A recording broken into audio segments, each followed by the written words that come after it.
A whole new world of experience in Bernese Oberland. So we are in Thun. Thun is a great gateway to Bernese Oberland, which is one of the most magnificent places of Switzerland. Here you can easily get to Interlaken, Jungfrau region, Lauterbrunnen Valley, Oeschinen Lake, and many others. By the end of the video, I'll give you specific tips on some of the hikes. This is a great base camp for all of your adventures in this magical region. So a little bit about the town itself. The river Aar flows through the town, creating many canals, giving Thun its very special charm. The first settlement at the site of Thun happened 2500 BC. It's one of the oldest places to visit. Here you will find Thun Castle dating back to 12th century. If you're starting your discovery of Thun from the train station, as I did, the first natural sight would be the covered wooden bridge. So you'll start with that by crossing the river over this beautiful bridge. It's called Untere Schleuse, which basically means upper flood gate. It regulates the river flow. It was built in 1724 and reconstructed in 1788. Towering over Thun and can be seen from any point of the town almost is the Thun Castle. It was built in 1100s, located high on the hill overlooking the old town, providing a magnificent view over the lake and the town, not to mention amazing Alps. So certainly worth a climb. Maybe it'll take you 10 or 15 minutes to get there. A historical museum is housed here today, showcasing finds from over 800 years of history, as well as very special exhibitions that change here every year. The absolute pride of the place is the restored 12th century Knight's Hall, so for that alone it's worth going. The view from the castle tower over the mountains and the lake are unparalleled. So this is one of the favorite places of locals. There are many benches there, you can sit, read a book, and have a glass of wine if you carry one with you, and just enjoy the view.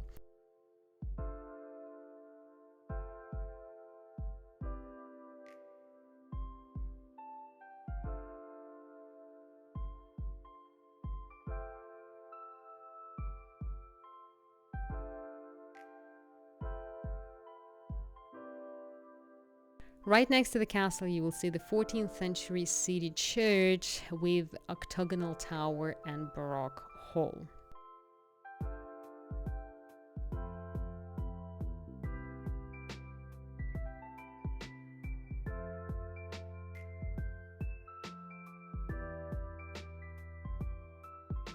After you're done with the hill, go back down to the valley. Here you'll find many historical buildings, lovely promenades, fairy tale castle you still will be able to see from the square, for example, fantastic views over the lake.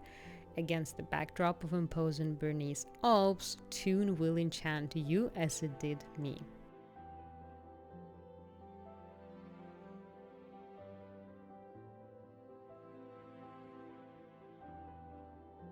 So the promenade is certainly a highlight of the town, with many flowers hanging from all over the place. Very flowery spot as long as you're visiting within the warm season. Many great restaurants, coffee shops, charming cobblestone streets, narrow, wide, make your pick. A lot of small shops, really nice, visitor-friendly town.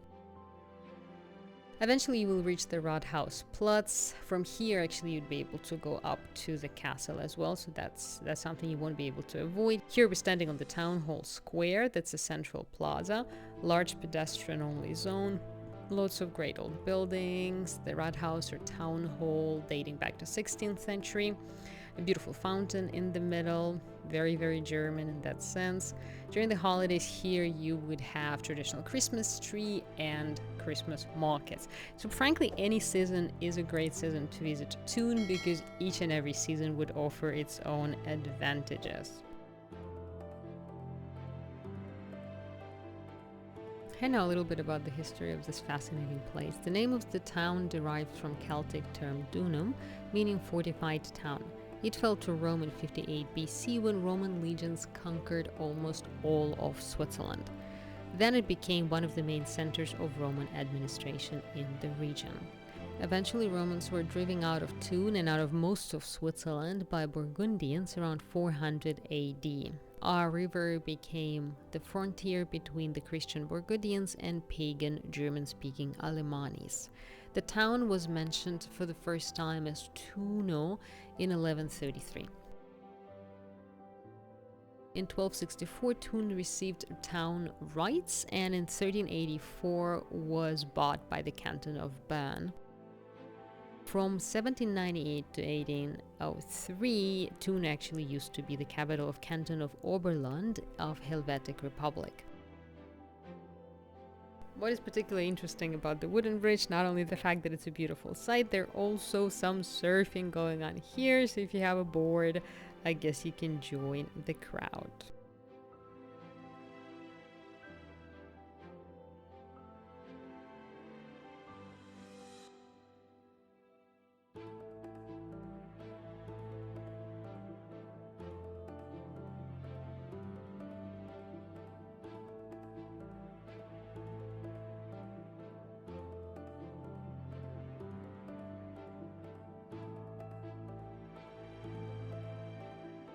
And now, of course, to the region itself. If you are in Thun, you absolutely have to do some hiking, at least the very bare minimum. Oeschinen Lake is very close, I pointed out. It would be roughly half an hour by train and then 10 minutes by the cable car. From there, 25 minutes walk to this gorgeous lake. So absolutely worth the trouble.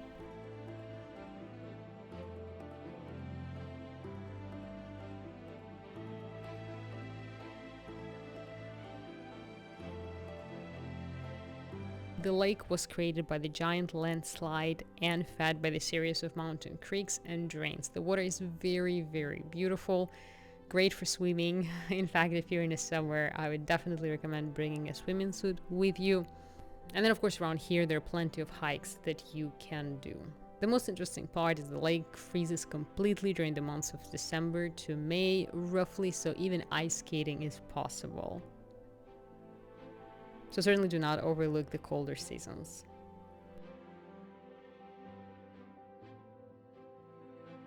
And that would be all that I wanted to share with you today, guys. Thank you so much for joining. Hope the information was helpful. Let me know if you have any questions. Enjoy the Thun, enjoy Oeschinen Lake, beautiful hikes of Switzerland. Don't forget to subscribe and see you soon.